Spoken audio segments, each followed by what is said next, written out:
Guatevisión presenta.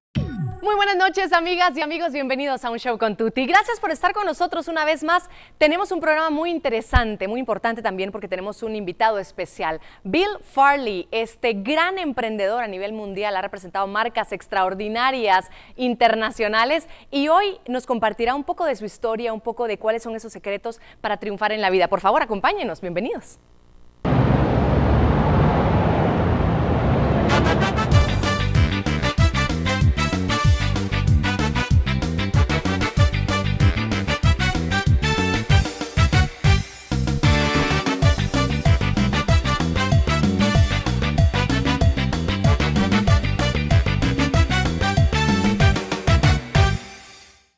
Siempre es un privilegio tener personas que han caminado por la vida y que han aprendido grandes lecciones, que las aplican y que eso los hace exitosos, que eso los hace compartir, darse al mundo. Y para nosotros en Guatemala y en Un Show con Tuti es un privilegio tener esta noche a Bill Farley. Bienvenido. ¿Cómo está?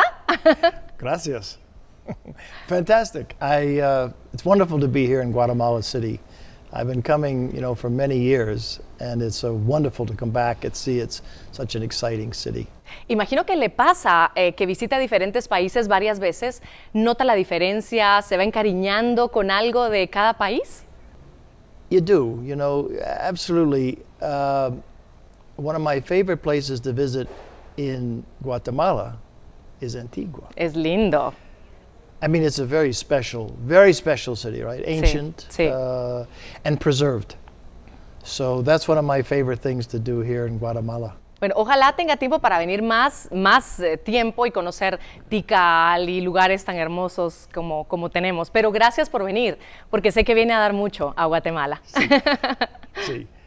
Great to be here. We're excited to be here. We talk about it maybe later, but we're opening a new office and we're very excited about that. Definitivamente, y le toca viajar por todo el mundo. Me estaba comentando que recién acaba de regresar de Asia, estuvo en gira por Centroamérica, ahora le toca a Guatemala y lo atrapamos aquí en Un Show con Tuti. Empecemos a hablar un poquito de su vida. Yo creo que llama mucho la atención cómo desde los inicios empezó a aprender cómo ir funcionando en la vida. Empezó con a lo mejor no todas las posibilidades que hoy tiene. ¿Qué fue lo que lo hizo perseguir sus sueños? It's such an interesting question. I've been asked that often, and I now think I understand myself. But I was raised in a family that many families in Guatemala would be raised, which is, excellent parents, very focused on their children, wanted their children to have a really good education, but not well-to-do. My father worked for the government. My mother worked in a factory. And money was tight.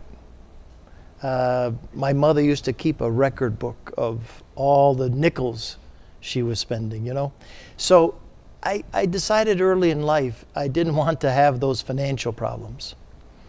And then they encouraged me to do education, which I did, and wound up going to a special university on scholarship and law school and all that. And so that was the beginning of, the first was really education. I mean, I think if you don't have a good education, you can be successful, but it is much more difficult. Y creo que la educación que se recibe más allá de los libros, de la escuela, de la universidad y todo lo que mencionaba, viene un poco de los padres. ¿Qué hicieron sus padres bien? ¿Qué le enseñaron más allá de sus problemas económicos para que fuera este personaje tan emprendedor, con tanto carisma, con tanto amor por los demás que todo el mundo refiere? Thanks. My parents were different. My father had some skills. He was smart, very intelligent, good looking, funny. My mother was, but they were both very honest people. Very hard-working people, really dedicated to their family and to us becoming having more than what they had. And they showed me that every day. My father would get up at 5 a.m., go to work, and then he was a musician. So he worked for the government in the day, and then he was in music at night. That was his passion. He wanted to do music, but, he had to do the government for more money. And my mother just couldn't do enough for us. And one of the things I remember most about my parents is they just said, "You are the greatest." They kept saying, "You are the greatest." I started to believe it. You know? So, but they gave me that really positive attitude, you know, which is you can really achieve. Now, later on in life, you know, I became more understanding of how you can achieve. Mm-hmm. But there was that initial, if you will, confidence, right? Confidencia. Sí. That, you know, came from their total love. ¿Qué le decían sus papás? Porque creo que es algo que compartimos muchos en Guatemala, que vamos creciendo y como niños queremos todo. Queremos el juguete, queremos la salida, queremos el viaje, queremos comer, queremos el helado. Y nos tienen que decir nuestros papás, ahora no puedo, no tengo el dinero, no tengo las posibilidades. ¿Qué le decían sus papás a usted? You know, I didn't want them to give me too much. And I can't tell you why. I mean, I knew that for them, they were making sacrifices for me, right? And I didn't want them to do that much. And I think, so those were the kind of things at an early age I started to say, okay, I can do this for myself. Okay. I can get a little job selling newspapers, which I did, sí. Right? I can get I can go to a golf course and what they call caddy, carry someone's golf bag and get paid. So at a very early age, and then I knew that they could not afford for me to go to university. So I was very focused on doing well in school and getting a scholarship. But I didn't want them to do too much. I was embarrassed, you know. I mean, they were already working so hard. Why should they do more for me? Now, today, the problem as I see it, you know, I have three sons. We discussed a little bit. And they're all successful. The youngest is still in college. But it's a different life. It's a different life, and that creates different issues in raising those kind of children who are much more privileged. So there's a distinction that one of the children made for me. And the distinction is, I'm not spoiled. I'm privileged.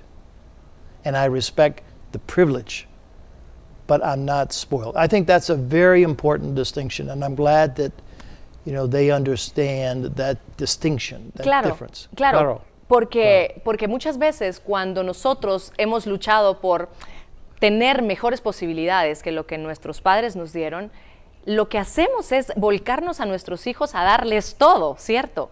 Y eso creo yo, pero quiero que me diga usted qué opina, si les impide a ellos saber que son capaces por ellos mismos de conseguir sus cosas.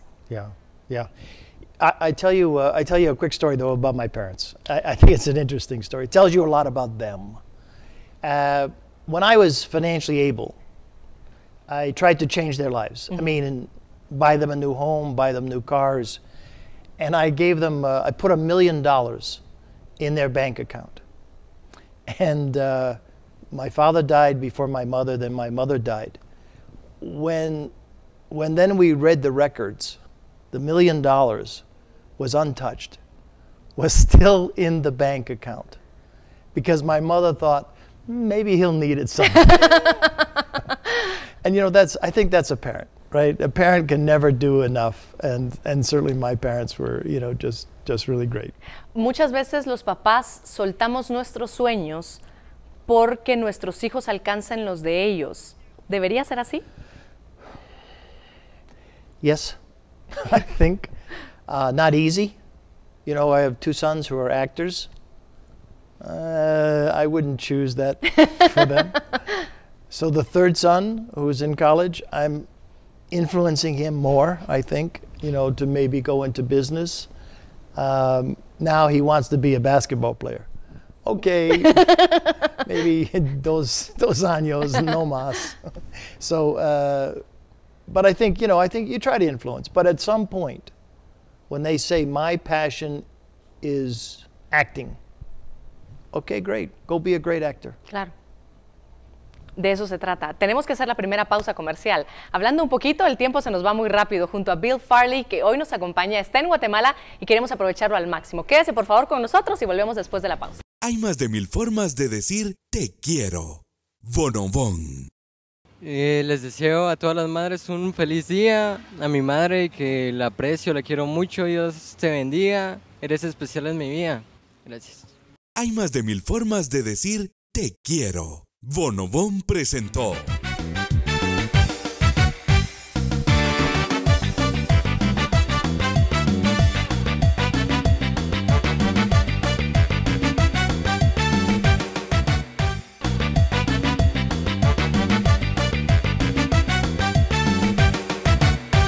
Estamos de vuelta en un show con Tuti. Gracias amigos por su sintonía y ojalá estén muy dispuestos a aprender, a absorber, porque el personaje que hoy nos acompaña, Bill Farley, está lleno de conocimientos, lleno de experiencias también. Su vida es para leerla, para estudiarla, para seguirlo, para aprender. Y por eso nos da un placer enorme tenerlo hoy con nosotros en un show con Tuti. Gracias por estar aquí.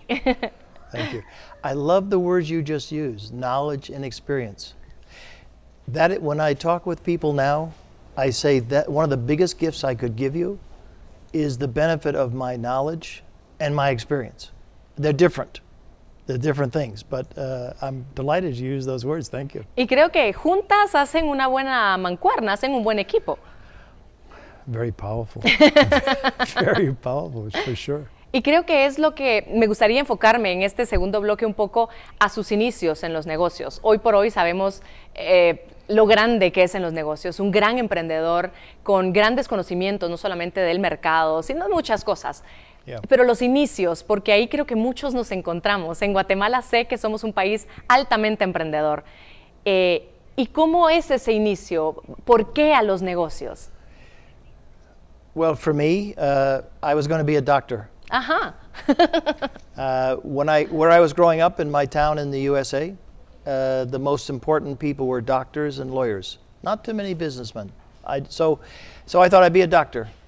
And then I thought, no, I don't really want to be a doctor. I'll be a lawyer.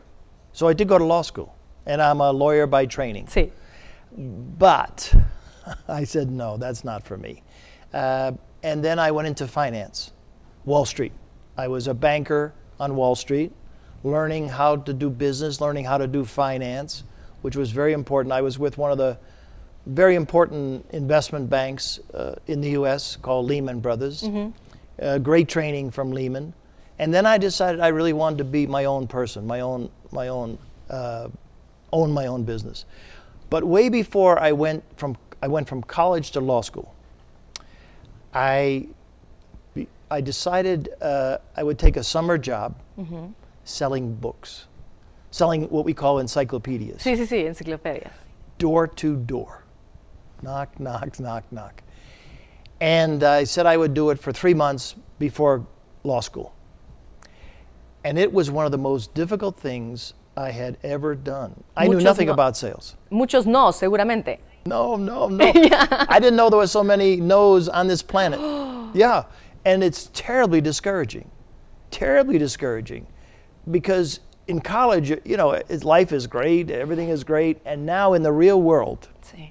I am talking with people and I'm trying to sell them the books.